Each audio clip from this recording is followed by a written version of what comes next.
Hey there, and welcome to the Daily Senior Safety Advice Podcast, the show where we talk about simple, practical ways to stay safe, independent, and confident at home. I'm Esther Kane, a retired occupational therapist, a certified aging in place specialist, and a dementia care specialist. Come visit us at seniorsafetyadvice.com, subscribe here and on our YouTube channel, and please share this with someone who needs it. Today, we're not buying a single thing. We're rearranging your kitchen, and it costs nothing. Let's take a moment and think about dinner. Not a fancy one, a regular Tuesday dinner. Some chicken, a vegetable, maybe a little rice. It used to take you 25 minutes, and you barely thought about it. Now it takes an hour. And when you finally sit down to eat it, you're too worn out to enjoy it. So next Tuesday, you make a sandwich instead. Now listen, everybody in that story blames the same thing: age, getting old, slowing down. But I want to point at something else. You walked to the pantry 4 separate times. You crouched down and dug through a bottom cabinet with your head halfway in there, like you were looking for a lost cat. You reached up over your shoulder for the good pan, and you stood on a hard tile floor for 50 minutes straight. You didn't cook dinner. You cooked dinner and did a workout at the same time. And nobody ever told you the workout was optional. Here's the thing about your kitchen: you didn't design it. Somebody you never met designed it, probably in 1970-something, for a person who was 35 and had knees that worked. And then you loaded it. You put the good mixing bowl on the top shelf because you only used it at Thanksgiving. You put the heavy stock pot way down low because it was heavy, and that seemed sensible at the time. And it was sensible. It was a perfectly good plan for who you were then. The kitchen didn't change. You did. That's not a failure. That's just Tuesday. So let me knock down the big myth right here. Getting tired in the kitchen does not mean you're on your way out of it. Fatigue is a symptom. It is not a verdict. And 9 times out of 10, that tired is coming from the walking, the bending, the reaching, and the standing, not from the cooking. In my years of home visits, I could usually spot the problem before anybody said a word. I'd just look at the floor. There was almost always a worn path: sink to fridge, fridge to stove, stove to pantry, and back again, over and over for 40 years. That path was the whole story. We hardly ever made the cooking easier. We just made the path shorter. Same meal, half the miles. So here's rule number 1, and honestly, it's the whole episode in one sentence. Anything you use often should live between your waist and your shoulders. That band right there, waist to shoulder, is where your hands go without the rest of your body having to get involved.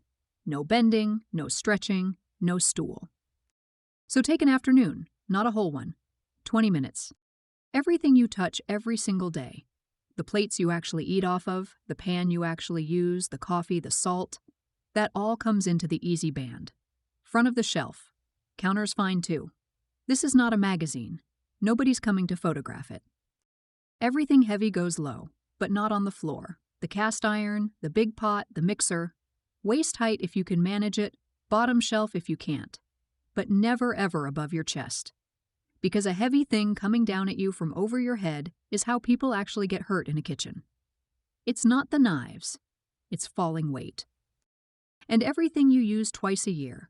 The turkey platter, the punch bowl, the gravy boat your mother-in-law gave you in 1968, that goes up top and it stays there. That's what up top is for. Twice a year you ask somebody to hand it down. That's not weakness. That's what other people are for. And one more thing, get rid of the step stool. I mean it, if the answer to a kitchen problem is climbing, it's the wrong answer. Here are 3 quick tips you can use. 1. Pull a stool or a chair up to your main counter and do your chopping sitting down. Fatigue is what makes hands slip, and standing for 40 minutes is what causes the fatigue. 2. Slide, don't lift. A full pot doesn't need to leave the counter. Push it along the surface to the sink. 3. Do it in one trip. Set every single thing you need out on the counter before you ever turn the stove on. That one habit by itself can cut your walking in half.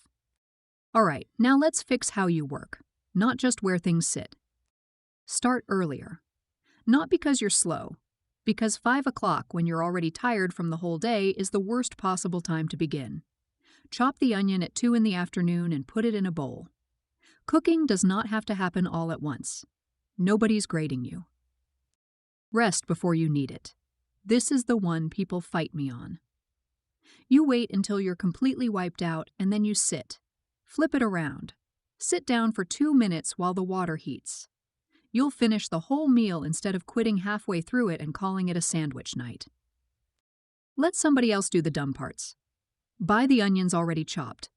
Buy the rotisserie chicken. Buy the bagged salad. Somebody out there will tell you that's cheating, and you can ask that person where they got their milk and whether they milked the cow. And clean as you go while things are simmering.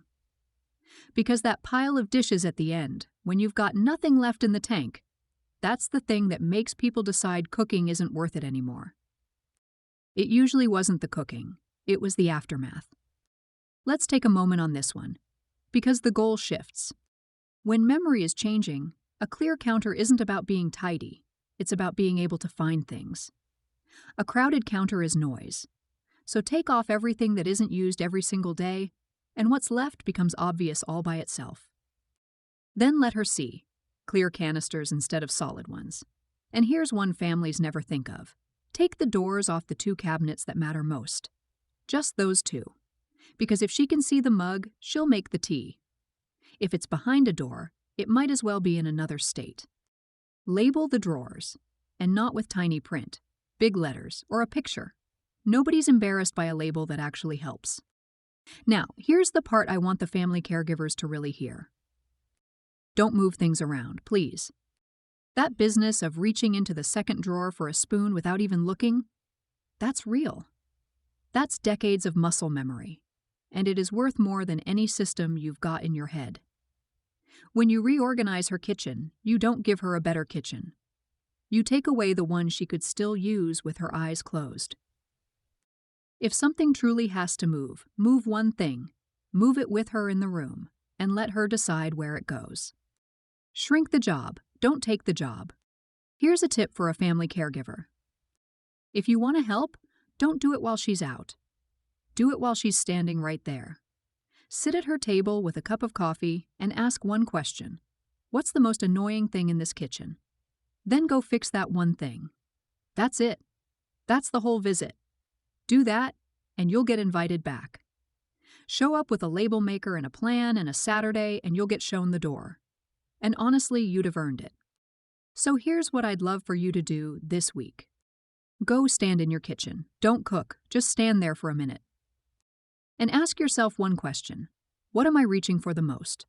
What do I go and get over and over every single day? Then move that one thing to where your hand already is. That's it. That's the whole assignment. One thing. Because this was never about being organized. It's about having enough left at 6 o'clock to actually want your dinner. It's about sitting down to something you made in your own house and not being too tired to taste it. You've still got the recipes. You've still got the hands. You just need a shorter walk. Go move one thing, I mean it. Thank you so much for spending this time with me today. It really means a lot. If you'd like more practical tips and resources, come visit us at seniorsafetyadvice.com.